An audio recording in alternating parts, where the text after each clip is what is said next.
जमीन मालिकों को नीतीश सरकार ने दी खुशखबरी। अब घर बैठे दूर हो जाएगी सबसे बड़ी दिक्कत। दोस्तों, बिहार सरकार ने जमाबंदी में त्रुटियों को सुधारने के लिए परिमार्जन प्लस पोर्टल शुरू किया है। इस पोर्टल के माध्यम से रैयत अपना नाम, पिता का नाम, जाति, पता आदि में त्रुटि को आसानी से सुधार सकते हैं। पोर्टल पर काम करना शुरू हो गया है और रैयत इसके माध्यम से त्रुटि में ऑनलाइन सुधार कर सकते हैं। बिहार में खुलने जा रहा है एक और medical college. CM Nitish Kumar जल्द करेंगे उद्घाटन। दोस्तों, बिहार में जल्द ही एक और नया मेडिकल कॉलेज अस्पताल खुलने जा रहा है। यह अस्पताल छपरा में स्थित है और इसमें 500 बेड होंगे। साथ ही यहां एमबीबीएस की 120 सीटों पर नामांकन भी होगा। अस्पताल निर्माण पर राज्य सरकार ने 375 करोड़ से अधिक की राशि खर्च की है। जल्द ही मुख्यमंत्री नीतीश कुमार इस अस्पताल का उद्घाटन करेंगे और इसे जनता को समर्पित करेंगे। स्मार्ट मीटर रिचार्ज न करवाने वालों पर एक्शन। बिजली विभाग ने 4000 से अधिक लोगों की बनाई है लिस्ट। दोस्तों, बेतिया बिजली विभाग ने उन उपभोक्ताओं पर कार्रवाई शुरू कर दी है जो स्मार्ट मीटर रिचार्ज नहीं कर रहे हैं। विभाग ने ऐसे करीब 4000 उपभोक्ताओं को चिन्हित किया है। इनमें से कई उपभोक्ता बाईपास बिजली का इस्तेमाल कर रहे थे। अब तक 284 से अधिक उपभोक्ताओं के खिलाफ एफआईआर कार्रवाई की जा चुकी है। ऐसे लोगों से कानूनी प्रावधान के अनुसार 4 गुना जुर्माना वसूला जा रहा है। 9 वर्ष पहले नौकरी छोड़ चुके 2 शिक्षकों के खिलाफ प्राथमिकी। निगरानी विभाग ने लिया एक्शन। दोस्तों, बिहार में 2 शिक्षकों पर प्राथमिकी दर्ज की गई है। यहाँ ध्यान देने वाली बात यह है कि 9 साल पहले वह नौकरी छोड़ चुके हैं। इन शिक्षकों पर निगरानी विभाग ने प्राथमिकी दर्ज कराई है। बताया जा रहा है कि यह शिक्षक फर्जी बीटेक का अंक प्रमाण पत्र के साथ नौकरी कर रहे थे। अब एक्शन हुआ है। लो जी, आ गई है बहुत बड़ी गुड न्यूज। कर्मचारियों की सैलरी में बढ़ोतरी पर बड़ा फैसला। देश में जश्न मनाने की तैयारी। दोस्तों, 2025 में केंद्रीय कर्मचारियों के लिए बड़ी खबर है। सरकार केंद्रीय कर्मचारियों को सैलरी बढ़ाने पर विचार कर रही है। एक मीडिया रिपोर्ट के अनुसार सरकार ने कर्मचारियों की सैलरी में 20% बढ़ोतरी करने की योजना बनाई है। अगर यह प्रस्ताव मंजूर होता है तो लेवल 1 सैलरी की करीब लगभग आगे तक बढ़ जाएगी।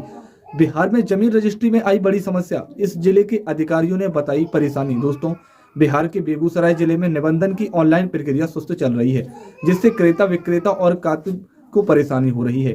पहले मैनुअल प्रक्रिया में अब एक ही दिन में निबंधन हो जाता था, लेकिन अब ऑनलाइन प्रक्रिया में 2 दिन लग जाते हैं। इसके अलावा गवाहों को भी 2 दिन कार्यालय आना पड़ता है और उनके आधार कार्ड एवं उंगली के निशान लिए जाते हैं।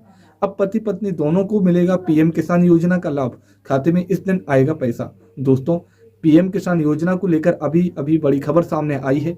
सरकार ने क्लियर कर दिया है कि इस योजना का लाभ पति और पत्नी दोनों को मिलेगा या नहीं। नियमों के मुताबिक पति पत्नी एक परिवार का हिस्सा होते हैं तो दोनों लोग एक साथ स्कीम का लाभ नहीं ले सकते हैं।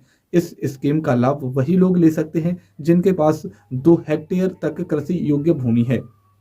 मुजफ्फरपुर में बदल जाएगा बेरिया बस स्टैंड का नाम। शहर में रिंग रोड का भी होगा निर्माण। दोस्तों, बिहार के मुख्यमंत्री नीतीश कुमार ने मुजफ्फरपुर जिले के विकास के लिए कई महत्वपूर्ण घोषणाएं की हैं। इनमें शहर के पूर्वी भाग में रिंग रोड, रामदयालु नगर और गोबर शहीद रेलवे क्रॉसिंग पर रेलवे ओवरब्रिज का निर्माण और बेरिया बस स्टैंड का नाम बदलकर अमर शहीद वैकुंठ शुक्ल के नाम पर किया जाना शामिल है। इन परियोजनाओं से जिले के विकास को में गति मिलेगी और लोगों को आवागमन में सुविधा होगी। बिहार के लिए आ गई खुशखबरी। 31 जनवरी तक चलेगी 15 जोड़ी स्पेशल ट्रेनें। दोस्तों, बिहार के लिए बड़ी राहत भरी खबर है। भारतीय रेलवे ने सूचना दी है, इसमें 15 जोड़ी स्पेशल ट्रेनों के टाइम में बढ़ोतरी कर दी है और इसके लिए भारतीय रेलवे ने अलग टाइम टेबल जारी कर दिया है। यह 31 जनवरी तक जारी रहेगी। नए शेड्यूल वाली ट्रेनों की जानकारी लेने के बाद ही यात्रा की सलाह दी है। भारतीय रेलवे ने बताया कि दानापुर, सहरसा, पूर्णिया, दानापुर, आरा, राजेंद्र नगर, पटना आदि स्टेशनों पर आने वाले 15 जोड़ी स्पेशल ट्रेनों के परिचालन अवधि में विस्तार कर दिया गया है। जमीन सर्वे को लेकर नया बदलाव। अब जांच के दौरान इस दस्तावेज की भी नहीं पड़ेगी जरूरत। दोस्तों, जमीन सर्वे के लिए आवेदन देने के दौरान ही वंशावली जमा करने का प्रावधान था, लेकिन अब बिना वंशावली के भी आवेदन दिया जा सकता है। हालांकि सर्वे का काम पूरा करवाने के लिए वंशावली देना पड़ेगा। जब जमीन के दाखिल की जांच और नापी करने के लिए अमीन आपके खेत पर जाएंगे। आवास योजना में 10 लाखों घरों की मिलेगी स्वीकृति। करोड़ों रुपए का है बजट हुआ है आवंटित। दोस्तों, केंद्र सरकार की ओर से सबको घर प्रदान करने के उद्देश्य से प्रधानमंत्री आवास योजना चलाई जा रही है। इस योजना के तहत लाभार्थी को घर खरीदने या इसके निर्माण के लिए सब्सिडी प्रदान की जाती है। इस योजना को अगस्त से शुरू की गई थी। 2024 में अगले 5 सालों के लिए विस्तृत कर दिया गया है। अब इसे योजना के लिए बजट में लगातार बढ़ोतरी की जा रही है। वित्त वर्ष 2024-25 में इस योजना के लिए करोड़ों का बजट जारी कर दिया गया है। 6 शहरों में शुरू होगा जमीन सर्वे का काम। आ गई नीतीश सरकार की नई डेडलाइन।